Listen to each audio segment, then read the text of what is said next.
Everyone. तो आज हम स्टार्ट करेंगे लिविंग वर्ल्ड का हमारा one shot video. Handwritten notes है मेरे, ये मैंने पहले नहीं कराया था इसीलिए करा रही हूँ, और उसके PYQs भी इसके रहते हैं, वो अगली वीडियो में करेंगे, ठीक है। उसके बाद हम करेंगे बायोलॉजिकल क्लासिफिकेशन, ठीक है। सबसे पहले ये लाइफ की डेफिनेशन है, कहीं नहीं आती, पढ़ने की ज़रूरत नहीं है। इसका मतलब यही है कि कॉम्प्लेक्स ऑर्गेनाइजेशन होती है। ऑर्गेनिज्म में क्या होता है, basic unit of life that is cell. Cell में क्या होती है, मेटाबॉलिज्म, ग्रोथ, रिप्रोडक्शन, कॉन्शियसनेस, ठीक है। आगे है लिविंग। लिविंग हम किसको बोलते हैं, जो कि ये सारे फीचर्स शो करता है। मेटाबॉलिज्म, ग्रोथ, रिप्रोडक्शन, कॉन्शियसनेस यहाँ लिखे नहीं हुए, वो भी आएंगे, ठीक है। अभी लिविंग को हम डिफाइन करते हैं दो फीचर से, दो तरह के फीचर से। एक होता है कैरेक्टरिस्टिक फीचर, दूसरा होता है डिफाइनिंग प्रॉपर्टी या फीचर, ठीक है। अभी इन दोनों में फर्क क्या है, देखो। कैरेक्टरिस्टिक फीचर जो होता है वो ऐसा फीचर होता है जिसमें कोई ना कोई एक्सेप्शन होती है। ऐसा फीचर है, ऐसा कैरेक्टर है जिसमें कोई ना कोई एक्सेप्शन होगी, मतलब वो लिविंग ऑर्गेनिज्म में तो होगा लेकिन कोई कोई एक्सेप्शन होगी उसमें, ठीक है। और कई बार ऐसा होता है कि जो ये कैरेक्टर होता है, जो ये फीचर होता है, ये नॉन लिविंग में भी पाया जा सकता है, ठीक है। तो लेकिन दूसरी साइड अगर हम देखें डिफाइनिंग प्रॉपर्टी को, तो उसमें एक भी एक्सेप्शन नहीं होती, ठीक है। और वो बिल्कुल भी कहीं भी किसी भी नॉन लिविंग ऑब्जेक्ट में, नॉन लिविंग ऑर्गेनिज्म में, ऑर्गेनिज्म तो क्या ही होता है, ऑब्जेक्ट ही होता है, नॉन लिविंग में नहीं होता, ठीक है। तो यही सब कुछ लिखा है यहाँ पे, पढ़ लेना इसको, ठीक है। आगे चलते हैं। अब एक कैरेक्टरिस्टिक्स लिविंग बीइंग्स के, सबसे पहले सेलुलर ऑर्गेनाइजेशन। सेलुलर ऑर्गेनाइजेशन का मतलब सेल्स कैसे ऑर्गेनाइज हुए हैं। एनिमल्स में क्या होता है, सेल जोड़ के बनाते हैं टिश्यू, टिश्यू बनाता है ऑर्गन, ऑर्गन बनाता है ऑर्गन सिस्टम, और उससे बनता है एक कंप्लीट ऑर्गेनिज्म। प्लांट्स क्या होता है, प्लांट्स में रूट होती है, शूट होती है, सिस्टम्स उसके अलग होते हैं, तो उससे बनता है whole plant. Minimum requirement of any living organism is cell. एक लिविंग ऑर्गेनिज्म की जो मिनिमम रिक्वायरमेंट है, मिनिमम उसके पास कुछ होना चाहिए लिविंग होने के लिए, तो वो क्या है, सेल। क्यों, क्योंकि देखो यूनिसेलुलर जो होते हैं, यूनिसेलुलर, ठीक है, यूनिसेलुलर जो होंगे उनके पास भी एक सिंगल सेल होता है, एक ही सेल होता है, एक ही होता है, लेकिन उससे वो सारे फंक्शंस वो लिविंग होते हैं, चाहे उसके पास एक ही सेल है। तो मिनिमम जो हमें चाहिए एक लिविंग ऑर्गेनिज्म बनने के लिए या फिर बनाने के लिए, तो हमें चाहिए एक सेल, चाहे वो सेल हो, एक हो, दो हो, ज़्यादा हो, मल्टी हो, जितने मर्जी हो, ठीक है। अभी एक क्वेश्चन है कि जो सेलुलर ऑर्गेनाइजेशन है वो डिफाइनिंग प्रॉपर्टी है या फिर कैरेक्टरिस्टिक। जो सेलुलर ऑर्गेनाइजेशन है वो क्या है, डिफाइनिंग। अभी डिफाइनिंग क्यों है, क्योंकि मैंने बोला लिविंग ऑर्गेनिज्म होने के लिए उसके पास एटलीस्ट वन और मोर सेल होने चाहिए, ठीक है। तो एटलीस्ट सेल उसमें होने चाहिए, अगर उसमें सेल नहीं है तो वो क्या है, डेड। नॉन लिविंग क्या है, डेड सेल्स। तो it is present in all organism without exception. ये सभी ऑर्गेनिज्म में होता है बिना किसी एक्सेप्शन के, ठीक है। सभी ऑर्गेनिज्म में, लिविंग ऑर्गेनिज्म में सेल्स होते हैं बिना किसी एक्सेप्शन है, नॉन लिविंग में नहीं होते हैं। सो इट इज डिफाइनिंग, ठीक है। अभी एक लाइन जो वहां पे आई थी कि प्रॉपर्टीज जो टिश्यू की हैं are not present in constituent cell but arise as a result of interactions among constituent cells. Tissue की प्रॉपर्टी एक उनके अलग अलग एक एक सेल में नहीं है, लेकिन वो उसकी प्रॉपर्टी कैसे बनती है, जब सभी सेल्स इकट्ठे होके एक फंक्शन परफॉर्म करते हैं, एक दूसरे के साथ इंटरेक्ट करते हैं, तो उसके रिजल्ट में क्या बनती है, टिश्यू की प्रॉपर्टीज, ठीक है। ठीक है, समझ लग गई उल्लू। आगे मेटाबॉलिज्म। मेटाबॉलिज्म क्या था, मैंने बताया था, sum total of all chemical reaction happening in the body of living organism is called metabolism. हमारे अंदर किसी भी लिविंग ऑर्गेनिज्म के अंदर जितनी भी केमिकल रिएक्शंस हो रही हैं वो सब क्या है, क्या है, उसका सम कर दो, टोटल कर दो, तो क्या आएगा, मेटाबॉलिज्म। जैसे कि तुमने फूड खाया, ये देखो, ये तुम हो उल्लू कहीं के, ये तुम हो उल्लू, ठीक है।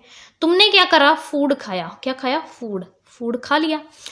भुक्खड़ तो तुम हो ही, फूड तुमने खा लिया। अभी फूड क्या करेगा, फूड तुमने खाया तो तुम्हारा जो माउथ है, हमारे माउथ में जो टीथ हैं वो किसका काम करता है, च्यूइंग का, ठीक है। हमें पता है जो हमारा फूड है वो कार्ब्स का बना होता है, कार्बोहाइड्रेट्स।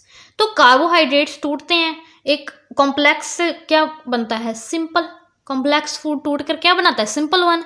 तो जहाँ पे होता है किसी चीज़ का ब्रेक डाउन मतलब कॉम्प्लेक्स सिंपल में टूटता है, उसको हम बोलते हैं कैटाबॉलिज्म। ठीक है, जहाँ पे कोई चीज़ इकट्ठी हो के जुड़ती है, जहाँ पे सम होता है वहाँ होता है एनाबॉलिज्म। तुम इसको ऐसे याद रखो, ये सम है, ये जुड़ रहा है, मतलब ये बीच में ये लाइन आई के बीच में भी ये लाइन आ रही है, मतलब यहाँ पे क्या होगा, प्लस किस में होता है, एनाबॉलिज्म में। ठीक है, एनाबॉलिज्म में प्लस हो रहा है, इसका मतलब कि वहाँ पे दो सिंपल चीज़ें या दो से ज़्यादा सिंपल चीज़ें जुड़ रही है, मतलब वहाँ जुड़ने का काम हो रहा है। और कैटाबॉलिज्म में क्या हो रहा है, टूटने का काम, ब्रेक डाउन हो रहा है, ब्रेक डाउन। ठीक है, तो मेटाबॉलिज्म क्या हो गया, कैटाबॉलिज्म प्लस एनाबॉलिज्म दोनों का सम होता है। ठीक है, मेटाबॉलिज्म डिफाइनिंग प्रॉपर्टी है या characteristic, yes it is defining, क्योंकि ये सभी लिविंग ऑर्गेनिज्म में होती है, इसकी कोई एक्सेप्शन नहीं होती, और ये नॉन लिविंग में भी नहीं होती। ठीक है, आगे एक नोट है कि जो केमिस्ट्री लैब है उसमें बहुत सारी रिएक्शंस होती हैं, वो रिएक्शंस होती हैं वो लाइव रिएक्शंस होती हैं, but they are occurring in self system in vitro, तो वो लाइव रिएक्शंस हैं, वो लिविंग थिंग्स नहीं है। ठीक है, आगे है ग्रोथ, ये वाली लाइन उसमें भी आई थी एनसीईआरटी में, सभी एनसीईआरटी वाला ही है अभी। तो ग्रोथ क्या है, इज इंक्रीज इन मास और increase in size, increase in number of cell are characteristic of growth. देखो, इंक्रीज इन मास और इंक्रीज इन साइज, मैंने बोला था ये दो कैरेक्टर हैं ग्रोथ के। ग्रोथ होनी है तो क्या होगा, इंक्रीज इन मास और इंक्रीज इन नंबर। ठीक है, तो ये दो होंगे तो क्या होगी, ग्रोथ, नंबर ऑफ सेल्स। ठीक है, ये है intrinsic property of living organism. Intrinsic मतलब उनके अंदर होती है। ठीक है, प्लांट्स जो होते हैं वो पूरी लाइफ उनकी ग्रोथ होती रहती है, क्योंकि उनके पास मेरिस्टेमेटिक सेल्स होते हैं। एनिमल्स की ग्रोथ एक डेफिनेट पीरियड तक होती है, मैंने बोला था कि अगर तुम्हारी ग्रोथ होने लगे तुम तो रब को लग जाओ, है ना। जो यूनिसेलुलर ऑर्गेनिज्म होते हैं उनमें growth and reproduction mutually inclusive event होते हैं। इंक्लूसिव मतलब दोनों, ग्रोथ इक्वल टू रिप्रोडक्शन, हम इनको अलग अलग नहीं बोल सकते, ग्रोथ ही रिप्रोडक्शन है, रिप्रोडक्शन ही ग्रोथ है। ठीक है, हायर ऑर्गेनिज्म में जैसे कि plants and animals growth and reproduction mutually exclusive होते हैं। एक्सक्लूसिव बोल दिया तो अलग अलग। ठीक है, अलग अलग मतलब growth is not equal to reproduction. ठीक है, अभी ग्रोथ डिफाइनिंग है या कैरेक्टरिस्टिक है, yes it is characteristic feature. क्यों, क्योंकि नॉन लिविंग ऑब्जेक्ट भी ग्रो करते हैं by increase in their mass. हाँ, अरे अरे ये क्या हो गया,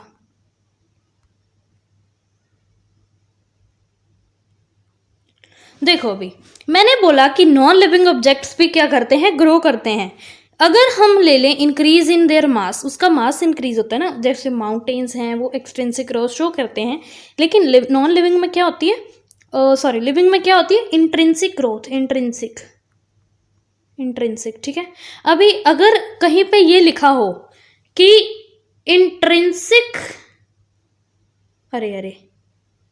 इंट्रिंसिक ग्रोथ जो है वो क्या है, एक डिफाइनिंग। अभी तुम सोचोगे ग्रोथ है, ग्रोथ तो कैरेक्टरिस्टिक होगा, नहीं, इंट्रिंसिक ग्रोथ जो है वो है एक डिफाइनिंग प्रॉपर्टी। क्यों, क्योंकि वो इंट्रिंसिक है। इंट्रिंसिक किस में होती है, जो क्या होते हैं, लिविंग ऑर्गेनिज्म। नॉन लिविंग में कौन सी होती है, एक्सट्रिंसिक ग्रोथ। ठीक है, ये याद रखना, पूछ सकते हैं, ऐसे घुमा के पूछ सकते हैं।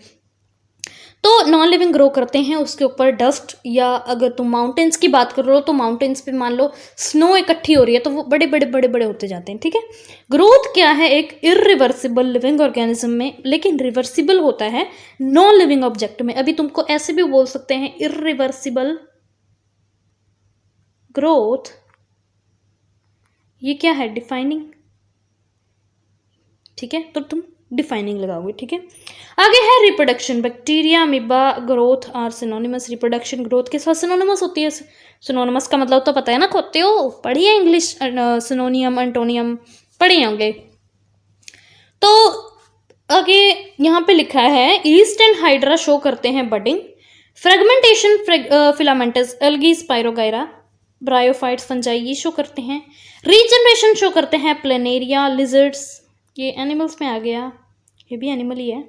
बाइनरी फिजन शो करता है अमीबा, ये लोअर ऑर्गेनिज्म हैं ये सारे जो मैंने बताए। ठीक है, also many organism can not reproduce, कुछ ऑर्गेनिज्म रिप्रोड्यूस नहीं कर सकते, मतलब एक्सेप्शंस आ गई। एक्सेप्शंस कौन कौन सी हैं? एक तो म्यूल, म्यूल क्या है? हॉर्स एंड प्लस क्या था, mail donkey plus female horse को जोड़ करके क्या बनता है? म्यूल, ठीक है। Sterile worker bee, worker bee तुमने हनी बी के बारे में पढ़ा होगा, मैंने बताया था। तो उसमें वर्कर बी जो होती है वो स्टेराइल होती है, सिर्फ क्वीन जो है वही रिप्रोड्यूस करती है। इनफर्टाइल ह्यूमन कपल, कुछ ह्यूमन कपल भी इनफर्टाइल हुए हैं। तो रिप्रोडक्शन क्या हो गया फिर? कैरेक्टरिस्टिक फीचर, क्योंकि इसमें एक्सेप्शंस है। ऑब्वियसली हमें पता है नॉन लिविंग ऑब्जेक्ट रिप्रोड्यूस नहीं कर सकते, लेकिन इसमें एक्सेप्शन तो आ गई ना, तो ये क्या हो गया? कैरेक्टरिस्टिक फीचर, ठीक है। आगे कॉन्शियसनेस, जल्दी जल्दी करेंगे क्योंकि छोटा सा चैप्टर जल्दी से खत्म हो जाएगा। Ability to sense their environment and respond to this external stimuli which could be physical, chemical और बायोलॉजिकल।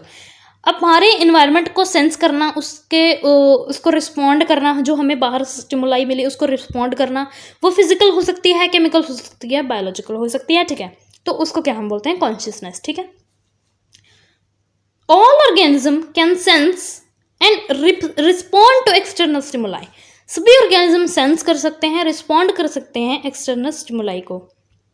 लेकिन ह्यूमन बीइंग जो है वो ओनली ऑर्गेनिज्म है विच शो सेल्फ कॉन्शियसनेस, जिसमें सिर्फ क्या होती है? Self consciousness. तो ये क्या है? एक डिफाइनिंग प्रॉपर्टी। क्यों? क्योंकि नॉन लिविंग जो हैं वो कॉन्शियसनेस शो नहीं करते। अरे कहाँ गई? ये रही, हट जा भाई, कॉन्शियसनेस, ठीक है। क्यों नहीं करते? देखो, कॉन्शियसनेस की एक एग्जाम्पल मैंने पहले भी दी थी, अब भी दे रही हूँ। तुमने गर्म चाय को हाथ लगाया, तुम्हारा हाथ अपने आप पीछे जाएगा, तो क्योंकि तुम्हारे हाथ को पता है कि हाँ, तुम्हारा ब्रेन बता देगा तुम्हारे हाथ को कि हाँ ये गर्म है, तुम्हारे लिए सही नहीं है, तुम पीछे खींच लो, तुम एकदम से पीछे खींच लो। वो बहुत फास्ट होता है सिग्नल। अगर तुम किसी नॉन लिविंग ऑब्जेक्ट को, वैसे तो तुम नॉन लिविंग ऑब्जेक्ट में ही चाय गर्म कर रहे होगे, लेकिन अगर किसी और नॉन लिविंग ऑब्जेक्ट को उससे टच करवाओगे, वो पीछे नहीं जाएगा, उसे पता है कि उसे कुछ फील नहीं होता, तो वो क्या है? नॉन कॉन्शियस, ठीक है। तो वो ये जो फिर कॉन्शियसनेस की प्रॉपर्टी है ये किस में होगी? सिर्फ लिविंग में, नॉन लिविंग में नहीं होगी, ठीक है। तो ये क्या है? एक डिफाइनिंग प्रॉपर्टी, डिफाइनिंग। अभी एक मुद्दा और आया कि जो पेशेंट हैं कोमा में, वो तो अपने बारे में नहीं जानते, वो सेल्फ कॉन्शियसनेस नहीं है, person living just brain dead, वो सिर्फ मशीनों से चल रहा है। लेकिन कभी तो वो लिविंग था ना, कभी तो वो सेल्फ कॉन्शियस था, अभी वो सिर्फ कॉन्शियस है, मतलब कॉन्शियस भी नहीं बोल सकते उसको, तो वो ब्रेन डेड है, लेकिन कभी तो वो कॉन्शियस था ना, तो उसको भी हम क्या बोलेंगे? लिविंग, ठीक है। ऑल लिविंग ऑर्गेनिज्म जो कि प्रेजेंट, पास्ट, फ्यूचर सभी एक दूसरे के साथ लिंक्ड हैं बाय, शेयर करते हैं किससे? एक कॉमन जेनेटिक मटेरियल से, जिसे डीएनए बोलते हैं, बट टू वेरिंग डिग्रीज। सभी प्रेजेंट में, पास्ट में, फ्यूचर में जितने भी लिविंग ऑर्गेनिज्म हैं, सभी के पास क्या है? डीएनए। डीएनए अलग अलग डिग्रीज का है, वेरिंग डिग्रीज का, थोड़ा अलग है, लेकिन है सभी में क्या है? डीएनए, ठीक है। डाइवर्सिटी, अभी डाइवर्सिटी के बारे में पढ़ लेते हैं, जैसे हम बायोडाइवर्सिटी बोलते हैं, bio means life, diversity means forms. इसको हम डिफाइन कर सकते हैं वास्ट वैरायटी, अरे सॉरी वैरायटी बोल दो, इसको छोड़ो, वैरायटी बोलो, variety of species of micro organism, algae, fungi, plant occurring on the earth either in terrestrial habitat or in aquatic। या तो कितने भी तरह के माइक्रो ऑर्गेनिज्म हैं, एल्गी, फंजाई, प्लांट्स, एनिमल्स, सभी धरती पे रहते हैं, या तो वो टेरेस्ट्रियल होंगे यानी कि लैंड पे रहने वाले होंगे, या फिर एक्वाटिक यानी कि पानी में रहने वाले होंगे। जितने भी होंगे रहेंगे तो सही ना। तो वो क्या है? इसको जितने भी ये वैरायटी है इसको हम क्या बोलेंगे? डाइवर्सिटी, ठीक है। तो एरिया इंक्रीज करते हैं तो डाइवर्सिटी भी इंक्रीज होती है। मैंने बताया था तुमको, तुम किसी और कंट्री में जाके देखोगे तो तुम्हें ज़्यादा वो क्या बोले, नए नए मतलब लिविंग ऑर्गेनिजम्स दिखेंगे। तो तुम्हारा एरिया इंक्रीज हुआ किसका? ऑब्जर्वेशन का, तो डाइवर्सिटी भी क्या होगी? इंक्रीज। तो IUCN याद रख लेना इसकी फुल फॉर्म। इन्होंने क्या बताया कि हमारे पास 1.7 से 1.8 मिलियन स्पीशीज हैं क्लोजली रिलेटेड। स्पीशीज को क्या बोलते हैं? Closely related organisms. इसमें से 1.2 मिलियन एनिमल्स हैं एंड 0.5 to 0.6 मिलियन प्लांट्स हैं, ठीक है। ये डाटा इंपॉर्टेंट नहीं है, लेकिन ये बहुत इंपॉर्टेंट है, याद कर लेना। हर साल 15,000 न्यू ऑर्गेनिज्म डिस्कवर होते हैं। ये भी डाटा याद करने की ज़रूरत नहीं है।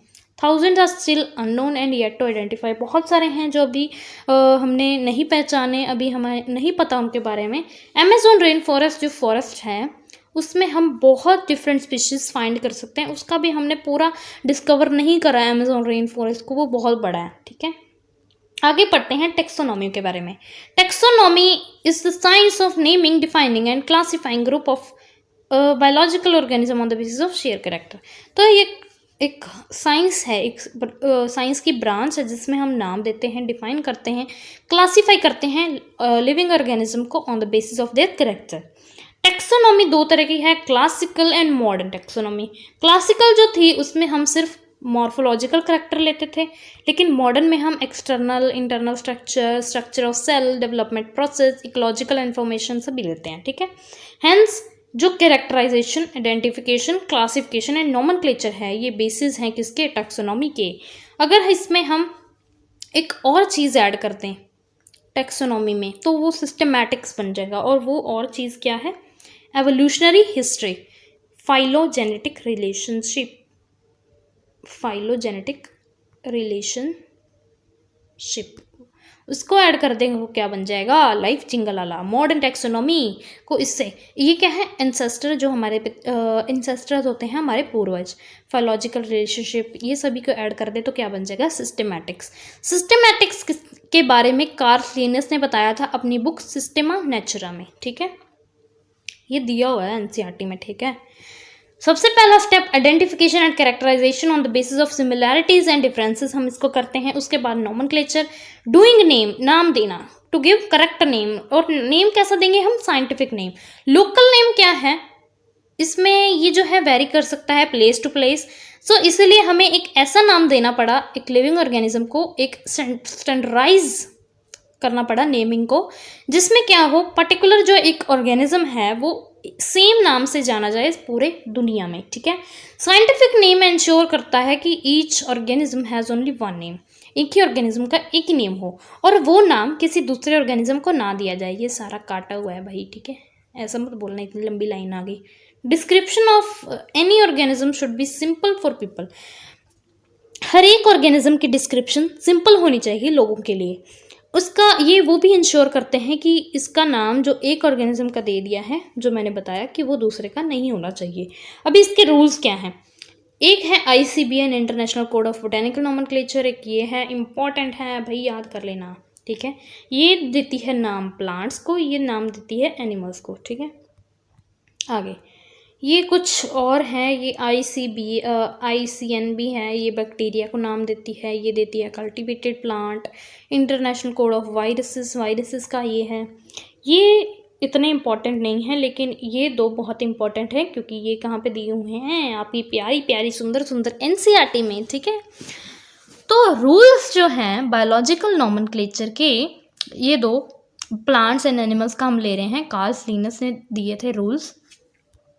उन्होंने क्या बोला कि बायोलॉजिकल नेम्स लैटिन में होंगे, जो कि एक डेड लैंग्वेज है, और रिटर्न होंगे इटैलिक्स में। जब हम उसको प्रिंट करेंगे ना, प्रिंट, तो वो किस में आएंगे? इटैलिक्स में। लेकिन जब हम अपने हाथों से लिखेंगे, हैंड रिटन जैसे मेरे नोट्स हैं, तो वो सेपरेटली होंगे। इसमें दो वर्ड होंगे, first word and second word. First होगा जीनस, सेकंड होगा स्पीशीज। जैसे कि पोटैटो है तो सोलेनम क्या है? जीनस। ट्यूबेरोसम क्या है? स्पीशीज। फर्स्ट वर्ड होगा कैपिटल, सेकंड वर्ड होगा स्मॉल। फर्स्ट वर्ड यानी जीनस क्या होगा? कैपिटल, और स्पीशीज क्या होगा? स्मॉल। ठीक है, सभी वर्ड बायोलॉजिकल ने जब हैंड रिटन करेंगे तो सेपरेटली अंडरलाइन होंगे, जैसे पैंथेरा, लियो, तो ये अलग अंडरलाइन, ये अलग अंडरलाइन। ठीक है, फर्स्ट वर्ड कैपिटल में होगा, वही दूसरा स्मॉल में होगा। नेम जो होगा ऑथर का वो साइंटिफिक एपिथेट के बाद आएगा, that is at the end of biological name, उसके एंड में, और एब्रीवेटेड फॉर्म में होगा। जैसे मेंजीफेरा इंडिका लिन मतलब लिनियस ने दिया था, तो मेंजीफेरा इंडिका लिन। यहाँ पे एक गलती है जो मेरे से हुई है, इसको इकट्ठे अंडरलाइन नहीं करना था, अलग अलग करना था। ठीक है, प्रिंसिपल ऑफ प्रायोरिटी थोड़ा सा पढ़ लो, इंपॉर्टेंट नहीं है पर पढ़ लो। First name given to organism is valid, then it will be considered as first preference, and any other word after name will be considered as synonym. ये एक्चुअली में इंपॉर्टेंट नहीं है, लेकिन तुम समझ सकते हो इसको, क्योंकि ये आगे काम आता है। ये एनसीईआरटी में नहीं दिया हुआ, इसलिए मैं बोल रही थी इंपॉर्टेंट नहीं है। जैसे कि फर्स्ट वर्ड जो है ये अलग हो सकता है, लेकिन ये जो है कैंडिडास, ये क्या है, सिनोनिम, ठीक है। तो ये भी वैलिड है और ये भी वैलिड है। एक टेटोनियम होता है जब जीनस और स्पीशीज नेम सेम होंगे, जैसे नाजा, रैटस, दोनों जीनस भी सेम है, स्पीशीज भी सेम है, तो वो उसको क्या हम बोलेंगे, टेटोनियम। और एक ऑटोनियम होता है जब स्पीशीज, सब स्पीशीज और variety for plant name is same, सब स्पीशीज सेम हो, स्पीशीज एंड सब स्पीशीज, जैसे होमो सेपियंस स्पीशीज है, सब स्पीशीज जो है वो भी सेपियंस है, तो ये क्या है, ह्यूमन। आगे है ट्राइनोमियल नोमेनक्लेचर, 3 वाला नोमेनक्लेचर, ये हमारे इसमें नहीं है, तुम मत पढ़ो इसको, ठीक है। क्लासिफिकेशन जो है वो भी सिमिलैरिटीज एंड डिफरेंसेस पे बेस पे होती है। इसको अंडरस्टैंड करने के लिए हमें टेक्सोनोमिक हायरार्की पढ़नी होगी।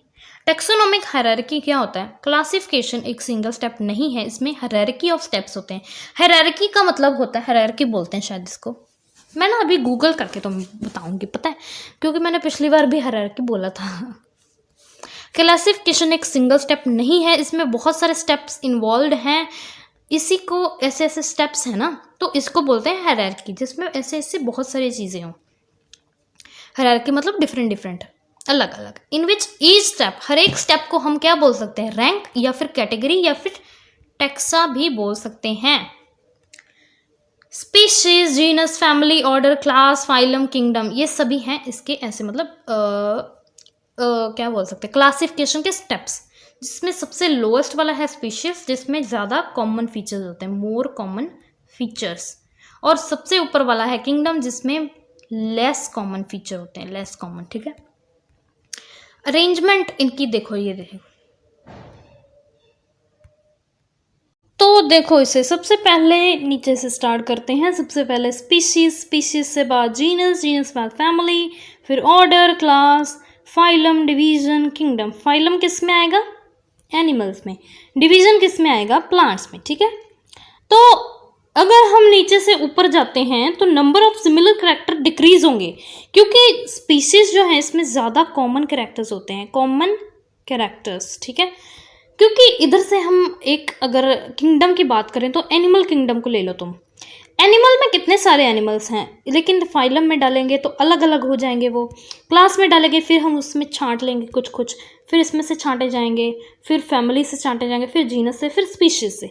स्पीशीज में जैसे जैसे हम ऑर्गेनिज्म छांट रहे हैं, मतलब हम उसके कॉमन कैरेक्टर ज़्यादा इकट्ठे कर रहे हैं ना, तो इसमें ज़्यादा क्या होंगे? कॉमन कैरेक्टर, ठीक है। कम किस में होंगे? किंगडम में। तो ये क्या है? Ascending order. असेंडिंग पता है तुम्हें क्या होता है? पहले कम, फिर ज़्यादा, सबसे ज़्यादा इसमें होगा क्योंकि इसमें ऑर्गेनिज्म ज़्यादा होंगे, ठीक है। और नंबर ऑफ सिमिलर कैरेक्टर नीचे से ऊपर से नीचे आए तो इंक्रीज होंगे, क्योंकि ऑब्वियसली स्पीशीज में आ रहे हैं ना। तो ये क्या होगा? Descending order. डिसेंडिंग क्यों? क्योंकि ऊपर ऑर्गेनिज्म ज़्यादा थे, अभी जैसे नीचे नीचे आते जाते ऑर्गेनिज्म बाहर निकलते जाते हैं, ठीक है। टेक्सोनोमिक हायरार्की इसको हम बोलते हैं, और टेक्सोनोमिक रैंक कैटेगरी के बारे में पढ़ते हैं। हायरार्की की एक इंडिविजुअल यूनिट को हम, और रैंक को हम क्या बोलते हैं? टेक्सोनोमिक कैटेगरी, एक यूनिट को, ठीक है। Category is a part of overall taxonomic arrangement, और ओवरऑल टेक्सोनोमिक अरेंजमेंट का पार्ट होती है। All categories together called taxonomic hierarchy. देखो मैंने तुम्हें सीढ़ियों के एग्जांपल दी थी पिछली बार भी। एक स्टेप को हम क्या बोलेंगे? कैटेगरी, या फिर रैंक बोल सकते हैं, या फिर टेक्सा बोल सकते हैं। तो ये सारी जुड़ जुड़ के क्या बनाएंगी? हायरार्की जिसे पढ़ता है वैसे, ठीक है। Each species, each genus etcetera एक अलग कैटेगरी है। स्पीशीज एक अलग कैटेगरी है, जीनस अलग है। अभी टेक्सोन की बात करते हैं। Each category is referred as unit of classification, and in each category we include many levels, that is called taxon. Category को हम यूनिट ऑफ क्लासिफिकेशन बोलते हैं और उसी को हम टेक्सोन भी बोलते हैं, लेकिन ये लिखा था एनसीईआरटी में। यहाँ लिखा है कि ईच कैटेगरी में भी बहुत सारे लेवल्स होते हैं, उन लेवल्स को हम क्या बोलते हैं? टेक्सोन, ठीक है।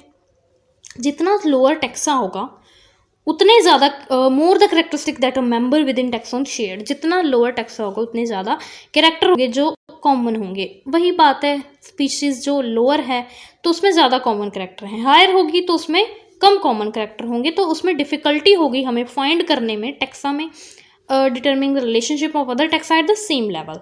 तो हमें डिफ़िकल्टी होगी उनमें डिटर्मिन करने में, उसको समझने में, क्योंकि क्लासिफिकेशन वहाँ क्या हो जाती है, मोर कॉम्प्लेक्स हो जाती है।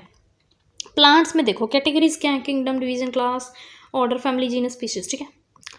टर्म्स, तो इसमें अगर हम जीनस स्पीशीज की बात करें तो स्पेसिफिक सफिक्स नहीं, इसमें तुम्हें सफिक्स बता रही हूँ, प्रीफिक्स सफिक्स, सफिक्स ही हैं, प्रीफिक्स कहाँ है। फैमिली में प्रीफिक्स सफिक्स आएगा एसी, जैसे सोलिनेसी, इसमें कौन सी आएगी, सोलेनम। ऑर्डर आएगा एल्स, एल्स मतलब पोएल्स, एग्जाम्पल है ये। क्लास में ऑप्सीडा आ सकती है, जैसे ब्रायोप्सीडा, लाइकोप्सीडा। फाइसी आ सकती है, जैसे क्लोरोफाइसी, रोडोफाइसी, ऐसे। एई मतलब ऐसे डाइकोटिलिडॉन एंड मोनोकोटिलिडॉन, एई ऐसे वाले, ठीक है, एई। डिवीजन में फाइटा आ सकती है, फाइटा, जैसे ब्रायोफाइटा, टेरिडोफाइटा, जिम्नोस्पर्म, ये स्पर्म वाले भी आ सकते हैं। किंगडम, ये जिम्नोस्पर्म में एंजियोस्पर्म को इकट्ठा कुछ और बोलते हैं वर्ड, तो उसमें फाइट आता है। किंगडम जैसे प्लांट किंगडम, एनिमल किंगडम, ठीक है। एनिमल्स के लिए सफिक्स बताती हूँ। फैमिली में आएगा आईडी, आईडी, ठीक है। और ट्राइब जो होगी उसमें इनी आएगा, ये करने की ज़रूरत नहीं है लेकिन ये इंपॉर्टेंट है, याद कर लेना। ट्राइब क्या है, इंटरमीडिएट कैटेगरी है बिटवीन सब फैमिली एंड जीनस के बीच वाली, जीनस के और सब फैमिली, जीनस के बाद आती है सब फैमिली के बाद फैमिली, तो इन दोनों के बीच में आती ट्राइब। स्पीशीज के बारे में बात करते हैं। ये एक बायोलॉजिकल कॉन्सेप्ट ऑफ स्पीशीज जो है वो दिया था अर्नस्ट मेयर ने। अकॉर्डिंग टू हिम स्पीशीज जो है ग्रुप ऑफ ऑर्गेनिज्म है जिसमें मोर क्लोजली रिलेटेड जो होते हैं, मीन्स इनमें क्या होता है, इनका नेचर, इनकी फर्टिलिटी टू प्रोड्यूस ऑफस्प्रिंग, ये सभी क्या होता है, सेम होता है, ठीक है। इनमें एक्सेप्शंस हैं, जैसे स्टेराइल हाइब्रिड म्यूल जो है वो सेम स्पीशीज़ नहीं है, लेकिन फिर भी उनमें क्या हम करवाते हैं, फर्टिलाइजेशन अंडर नेचुरल कंडीशन। देखो नेचुरल कंडीशन कैसे हुई, एक मेल डोंकी को और एक फीमेल हॉर्स को एक पिंजरे में बंद कर देते हैं, तो उनको कोई और पार्टनर नहीं मिलता फॉर मेटिंग, तो वो एक दूसरे के साथ ही मेटिंग कर लेते हैं और बनता है म्यूल। ये दोनों अलग स्पीशीज़ है, डोंकी अलग है, हॉर्स अलग है, लेकिन इनकी फर्टिलाइजेशन होती है। ये एक्सेप्शंस हैं स्पीशीज़ की, ठीक है। म्यूल जो है वो स्टेराइल होता है, वो रिप्रोड्यूस नहीं कर पाता। एक और ऐसे एग्जांपल है हिनी, हिनी स्टेराइल होती है, ये होता है मेल हॉर्स और फीमेल डोंकी, उल्टा कर दे ऊपर वाले से। ये जो है नेचुरल ब्रीडर्स हैं, ये फर्टाइल होते हैं, फर्टाइल सॉरी ये वाले, ये स्टेराइल है, सॉरी मैंने देखा नहीं, सॉरी माफ़ कर दो मुझे गालियाँ मत देना। फर्टाइल हाइब्रिड जो है टाइगन एंड लाइगर, टाइगन क्या होता, male tiger plus female lion, उससे बनेगा टाइगन, ठीक है। लाइगर क्या होगा, male lion plus female tiger, अरे ये क्या हो गया, उससे बनेगा लाइगर, ठीक है। तो ये दोनों ही फर्टाइल होते हैं, ये देखो इधर लिखा हुआ है, पढ़ लेना। पॉलीटिपिक स्पीशीज, इसे करने की ज़रूरत नहीं है, सिर्फ थोड़ा सा पढ़ देती हूँ, जिनमें मोर देन वन सब स्पीशीज़ होती हैं, जिन स्पीशीज़ में, जैसे कि ये एग्जांपल, ठीक है। नेक्स्ट जीनस, ये टर्म इसने दी थी, याद करने की ज़रूरत नहीं है। Category has which has similar species वाले को एक ही कैटेगरी में डालते हैं, जैसे कि Panthera same, Leo line and tiger Panthera pardus, तो सेम जीनस है, लेकिन पैंथेरा का मतलब है बिग कैट, सेम जीनस है इन सभी का, और स्पीशीज क्या है, डिफरेंट। सोलेनम सेम स्पीशीज, और ये सभी पढ़ लेना, मैंने पढ़ाई थी पहले, पढ़ लेना, ये इसके एग्जाम्पल है। मोनोटिपिक जीनस, पॉलीटिपिक जीनस, थोड़ा सा पढ़ देती हूँ। जीनस जिसमें एक स्पीशीज़ हो वो होता है मोनोटिपिक, और जिसमें एक से ज़्यादा स्पीशीज़ हो वो होता है पॉलीटिपिक। होमोसेपियंस, गिंको बायलोबा, ये और इसकी एग्जांपल ये जिसमें लियो टाइग्रस, एक ही देखो जीनस एक ही है, स्पीशीज़ इसकी 3 है, ये एक है, इसकी स्पीशीज़ भी एक है, तो ये मोनोटिपिक। फैमिली इसने दी थी टर्म, ये नहीं करने की ज़रूरत। इसमें क्या होता है, similar genus in one family, एक फैमिली में डालते हैं सिमिलर जीनस को। जीनस जैसे कि Panthera, big cat, Felis, small cat, दोनों एक ही फैमिली में आते हैं, फेलिडी, ठीक है। जीनस जैसे सोलेनम, पेटूनिया, डटोरा, ये सभी एक ही फैमिली में आते हैं, सोलेनेसी। आगे है ऑर्डर दिया था कार्फिनस, ग्रुप ऑफ रिलेटेड फैमिलीज के ग्रुप को बोलेंगे। फैमिली डॉग की कैनिडी होती है, कैट की फेलिडी होती है, ये सभी एग्जांपल हैं, याद करनी पड़ेंगी। इसका ऑर्डर आएगा कार्निवोरा। फैमिली आगे ये प्लांट्स की हैं, ये ऊपर वाली एनिमल्स की थी। सोलेनेसी, कॉलवॉल्विलेसी, हाँ पढ़ा नहीं जाता। इसका सेम ऑर्डर है पॉलीमोनियल्स, क्योंकि इसमें सिमिलर फ्लोरल कैरेक्टर्स होते हैं। क्लास ये दी थी लिनस ने, वी विल इंक्लूड वन और मोर करेक्ट ऑर्डर्स जैसे कि कार्निवोरा एंड प्राइमेट जो हैं ये सेम क्लास में आते हैं, मेमेलिया में। आगे है all these are in the same class because members of these orders have milk producing gland and hair on skin. ये करेक्टर्स लेकर इनको सेम क्लास में डाला है, दैट इज मेमेलिया। इसके करेक्टर्स ही हैं ये वाले, ठीक है। फाइलम एनिमल्स में होता है मैमल, सेल्स, रिप्टाइल्स, एम्फीबियन को एक ही फाइलम में डाला है, कॉर्डेट। डिवीज़न होती है प्लांट्स में, मोनोकॉट डाइकॉट किस में आता है, एंजियोस्पर्म में। किंगडम अभी ये इसने दिया था, किंगडम जैसे कि फाइलम कॉर्डेट, पॉरीफेरा, अरे cancer, chordate, Porifera, Mollusca, echinodermata, Annelida, ये सब एक ही में आता है एनिमल किंगडम में, ठीक है। आगे टैक्सोनॉमिक एड, ये आपके चैप्टर में नहीं है, तो यहीं तक था हमारा सफ़र। अगली वीडियो में हम करेंगे PYQs, तो फिर उसके बाद आएगा बायोलॉजिकल क्लासिफिकेशन, तो इसको पढ़ लेना भी, ठीक है। फिर बाय बाय।